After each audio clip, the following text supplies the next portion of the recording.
మనుషులతో మాట్లాడడం మానేసాం, కలవడం మానేసాం, 5 నిమిషాలు స్పెండ్ చేయటం ఎప్పుడో మానేసాం. ఆ మాటకొస్తే మనలో చాలామంది మనుషుల దగ్గర ఉంటున్నారంటే చిరాకు వచ్చేస్తుంది. మనుషులతో కాసేపు గడపాలంటే ఇంకా ఇబ్బంది వచ్చేస్తుంది. అట్ ది సేమ్ టైం మన అభిమాన నటుడు లేకపోతే హీరోయిన్ బ్రేకప్ అయితే మనకే అయినట్టుగా బాధపడిపోతాం. మనకు బాగా నచ్చిన క్రికెటర్ ఏదైనా చిన్న దెబ్బ తగిలితే మనకే తగిలినట్టుగా విలవిల్లాడిపోతాం. ఇక సోషల్ మీడియాలో ఇన్ఫ్లుయెన్సర్స్ ఉంటారు కొంతమంది. వాళ్ళు ఏది చెప్తే అది టక్‌మని కొనేస్తాం. ఏదైనా ఒక లైవ్ ఈవెంట్ అంటే ఒక యూట్యూబర్ పెట్టే లైవ్ ఈవెంట్ మిస్ అయితే ఇంక అంతే సంగతి. జీవితంలో అన్నీ కోల్పోయినట్టు అనిపిస్తాం. ఇంతగా అటాచ్ అయిపోయాము సోషల్ మీడియాకండి. మరి ఈ సోషల్ మీడియాలో మంచా, ఇటు రకమైన ట్రెండ్ చెడా? అంటే మంచి, చెడు 2 ఉన్నాయండి.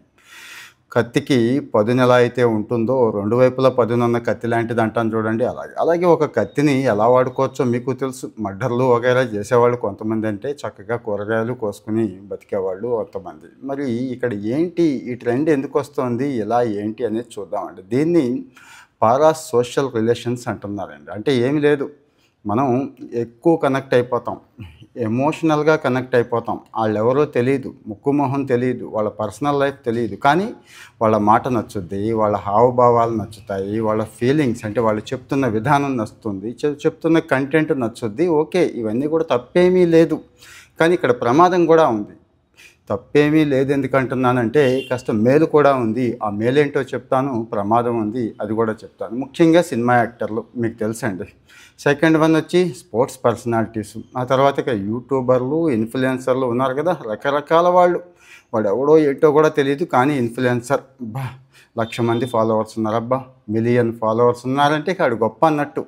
ఇక డాన్స్ చేసేవాళ్ళు, ఆర్టిస్టులు వీళ్ళో కేటగిరీ అయితే ఇక రకరకాల వాళ్ళు ఉన్నారు కదండీ. చిన్న చిన్న యాక్టర్లు వగైరా వీళ్ళు ఉన్నారు.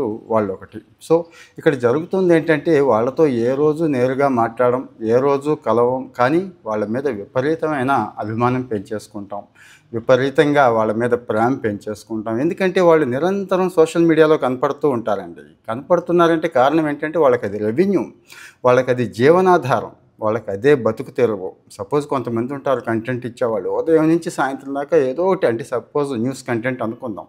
ఏదో ఒకటి చదువుతూ ఉంటారు. ఏదో ఒకటి ఎక్స్‌ప్లెయిన్ చేస్తూ ఉంటారు. అలాగే ఆర్టిస్టులు వాళ్ళకది జీవనాధారం అని తెలియక వాళ్ళు మనతో ఎమోషనల్‌గా కనెక్ట్ అయిపోతున్నారేమో అని మనం అనుకొని మనం వాళ్ళతో కనెక్ట్ అయిపోయి డెసిషన్స్ తీసుకునే విషయంలో దగ్గర నుంచి జీవితాన్ని సరిచేసుకునే విషయంలో దగ్గర నుంచి చాలా పొరపాట్లు చేస్తున్నాం. మంచి చెడు 2 చెప్తానండి. సో, వాళ్ళ వ్యక్తిగత జీవితాన్ని కొంతమంది పంచుకుంటూ ఉంటారండి. కొంతమంది మా ఇంట్లో ఇలా జరిగింది, మా ఆయన ఎలా అన్నాడు, ఫ్రెండ్ ఎలా అన్నాడు ఇలాంటివి చెప్తూ ఉంటే మనం ఎమోషనల్‌గా కనెక్ట్ అయిపోతాం వాళ్ళతో. వాళ్ళ కథలు చెప్తూ ఉంటారు. వాళ్ళ సక్సెస్ స్టోరీస్ చెప్తూ ఉంటారు. వాళ్ళ ఫెయిల్యూర్స్ చెప్తూ ఉంటారు. లేకపోతే వాళ్ళ ఒంటరితనం, ఆ ఒంటరితనంలో ఎమోషనల్‌గా మీ నుంచి సపోర్ట్ తీసుకుంటున్నాం అని చెప్పి చెప్తూ ఉంటారు. వీటన్నిటికీ మనం టక్కుమని కనెక్ట్ అయిపోతాం. అయితే ఇక్కడ లాభాలు ఏంటనేది చూద్దామండి. వీళ్ళు మంచి ప్రేరణనిస్తారు. మంచి మోటివేషన్ ఇస్తారండి. ఎలా అంటారా? సపోజు ఒక ఆయన ఉన్నాడు. ఆయన సోషల్ మీడియాలో ఉన్నాడు. ఒక మంచి స్థానానికి వచ్చాడు, ఎదిగాడు, ఆ రంగంలో పైకొచ్చాడు అనుకుందాం. ఒక డాన్సరే ఉన్నాడు అనుకుందాం. ఆ డాన్సర్‌కి ఈరోజు కొన్ని మిలియన్ల ఫాలోవర్స్ ఉన్నారు. డాన్స్ చేస్తాడు అనుకుందాం. ఫర్ ఎగ్జాంపుల్ చెప్తున్నాను. ఇలాగా మనం కూడా డాన్స్ నేర్చుకునే వాళ్ళు ఉంటారు. ఇష్టం ఉంటుంది. ఓకే. మంచి మోటివేషన్ తీసుకోవచ్చు. బాగా ప్రాక్టీస్ చేయొచ్చు. టెక్నిక్స్ నేర్చుకోవచ్చు కదండీ! అట్లాగే. అలాగే కాస్త రిలాక్స్ అవుతామండి. అంటే ఎమోషనల్‌గా మనం ప్రెషర్ కూడా కంట్రోల్ అవుతుందండి. ఎందుకు ఈ సెలబ్రిటీస్ వగైరా వీళ్ళు చేస్తున్నప్పుడు వాళ్ళు కాస్త ట్రిక్స్ తెలిసిన వాళ్ళు కాబట్టి చక్కగా చేస్తారు కాబట్టి మనసుకి కాస్త ఉల్లాసంగా, ఉత్సాహంగా అనిపిస్తది. రెండోది అందరికీ ఎప్పుడు జనాల్లో ఉండే అవకాశం ఉండదు. అందరికీ మనుషులతో ఉండే అవకాశం ఉండదు కదండీ! కానీ వీళ్ళతో ఉండే అవకాశం ఉంటుంది. అంటే ఒంటరితనంగా ఉన్నప్పుడు, ఏదైనా లోన్‌లీగా ఉన్నప్పుడు ఇది చాలా ఉపయోగపడుతుంది. ఇక సెల్ఫ్ డెవలప్‌మెంట్‌కి కూడా బ్రహ్మాండంగా ఉపయోగపడుతుంది. సెల్ఫ్ డిసిప్లిన్ డెవలప్ చేసుకోవడానికి ముఖ్యంగా లైఫ్ స్టైల్. మనం చెప్పుకుంటాం కదండీ లైఫ్ స్టైల్. సపోజ్ నేను ఫాలో అవుతూ ఇదిగో ఇది ఫాలో అవుతున్నాను, ఇలా చేస్తున్నాను, మీరు కూడా చేస్తే మేలు అంటూ ఉంటాను కదా! అక్కడ కూడా కనెక్ట్ అయిపోతూ ఉంటారు. నా ఎగ్జాంపులే చెప్తానండి. కొంతమంది అసలు నా వాయిసు అదోలా ఉందని చెప్పి తిట్టేవాళ్ళు ఉన్నారు. ఈ మధ్య కొన్ని మెసేజ్‌లు చూస్తున్నాను. మీ వాయిస్‌కి మేము ఫ్యాన్ అయిపోయామండి. మీ వాయిస్ బావుందండి అంటారు. అంటే చూసారు కదా! మనుషులు లోకో భిన్న రుచి అన్నట్టు ఒక్కొక్కళ్ళకి ఒక్కొక్కటి నచ్చుద్ది. కొంతమందికి నా ఫేస్ చూస్తేనే చిరాకు రావచ్చు.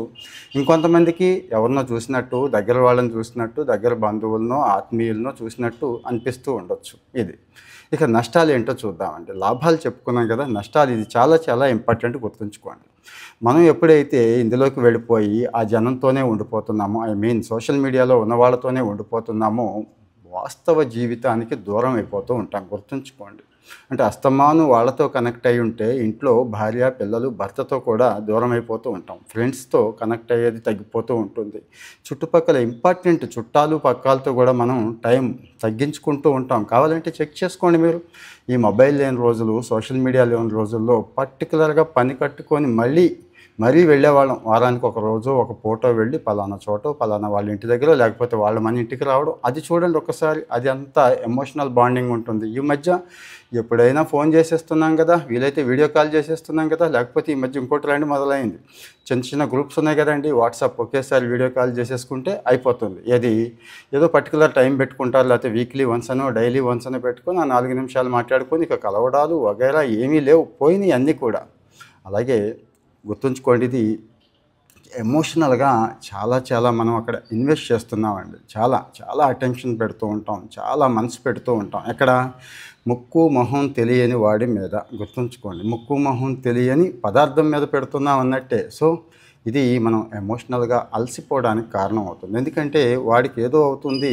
వాడి జీవితంలో ఇంకోటి జరుగుద్ది. కానీ అది మన మీద చాలా దారుణమైన ఇంపాక్ట్ పడిపోతుందండి. గుర్తుంచుకోండి. అప్పటిదాకా కనెక్ట్ అయి ఉంటాడు. సడెన్‌గా ఏదో బాంబు పేలుస్తాడు.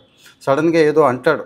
అది మన ఇంట్లోనే జరిగినట్టు, మనకే జరిగినట్టుగా ఫీల్ అయిపోతూ ఉంటాం. ఇది గుర్తుంచుకోండి. ఇంకొకటొచ్చి మన అంచనాలు చాలా అసాధ్యంగా ఉంటాయండి. అంటే ఏమి లేదు.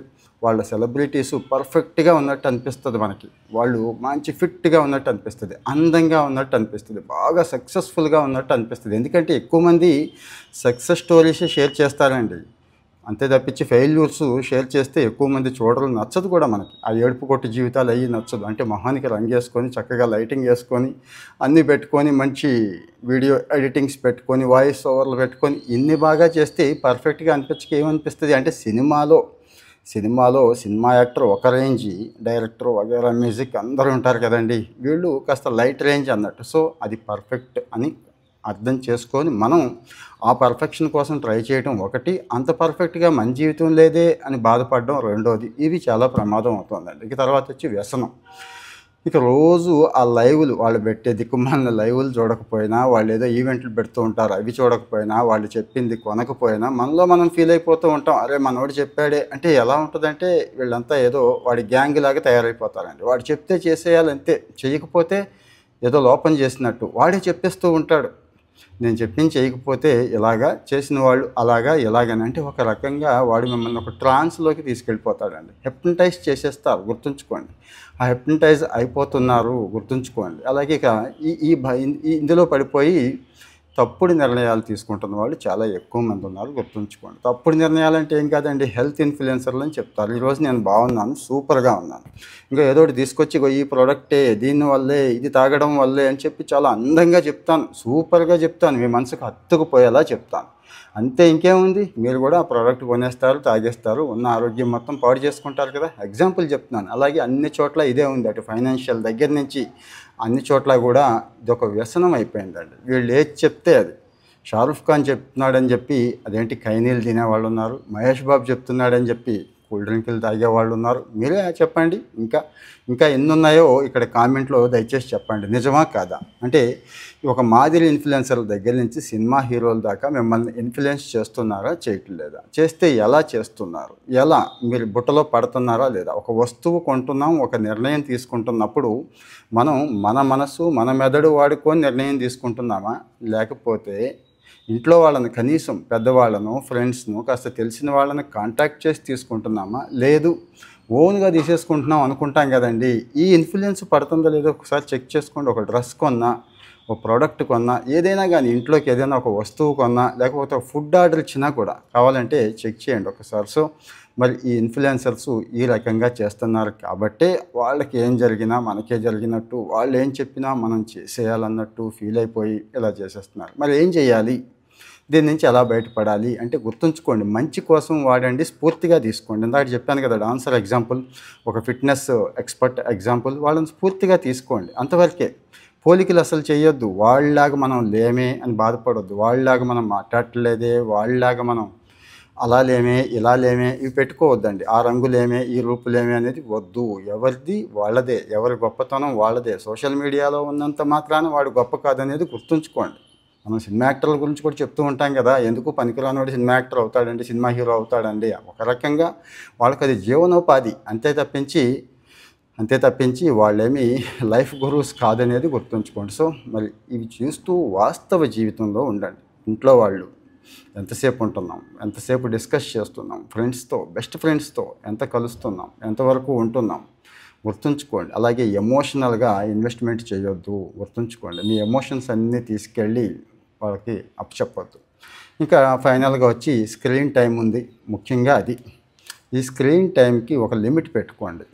ఆ లిమిట్ కూడా ఏం కావాలి, మనకి ఏం ఎక్స్పెక్ట్ చేస్తున్నాం పెట్టుకోండి. బెస్ట్ ఎవరు అనేది ఇది చాలా ఇంపార్టెంట్ అండి. నాకు తెలిసి ఈ సంవత్సరం అంటే వచ్చే సంవత్సరం కోసమైనా రిజల్యూషన్స్ పెట్టుకోండి. ఈ సంవత్సరం స్టార్ట్ చేయండి. వచ్చే 360 రోజుల్లో సాధించాలనుకుంది 36 రోజుల్లో కూడా మనం సాధించవచ్చు, ట్రై చేయొచ్చు. కనీసం ప్రూవ్ చేసుకోవడానికి మార్గం ఉందని మనం ఒక వీడియో చేశాను, చాలామంది చూస్తున్నారు. ఇప్పుడు ఒకటే చెప్తున్నాను, ఈ స్క్రీన్ టైం గురించి ఒకటి అనుకోండి గట్టిగా. మీరు ఎవరిని ఫాలో అవ్వాలనుకుంటున్నారు, ఒక్క 10 నిమిషాలు కేటాయించి ఇన్‌స్టాగ్రామ్, ఫేస్‌బుక్, యూట్యూబ్ ఒకసారి చూసుకోండి ఎవరెవరిని ఫాలో అవుతున్నారు.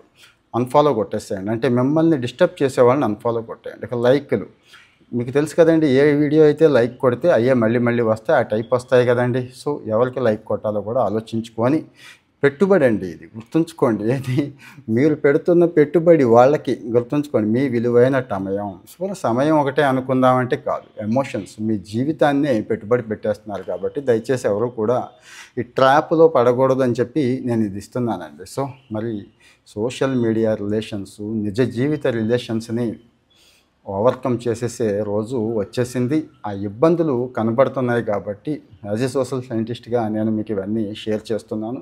ఇంకా మంచి టాపిక్స్ దీని మీద, దాని మీద మంచి టాపిక్స్ ఉన్నప్పుడు మళ్ళీ షేర్ చేస్తాను. ఈ వీడియో మీకు నచ్చింది అనుకోండి, దయచేసి లైక్ ఇస్తే ఇలాంటి వీడియోలు అన్నీ మీకు వస్తూ ఉంటాయి. ఎవరికి అవసరమని మీరు అనుకుంటున్నారో వాళ్ళకి షేర్ చేయండి. Thank you.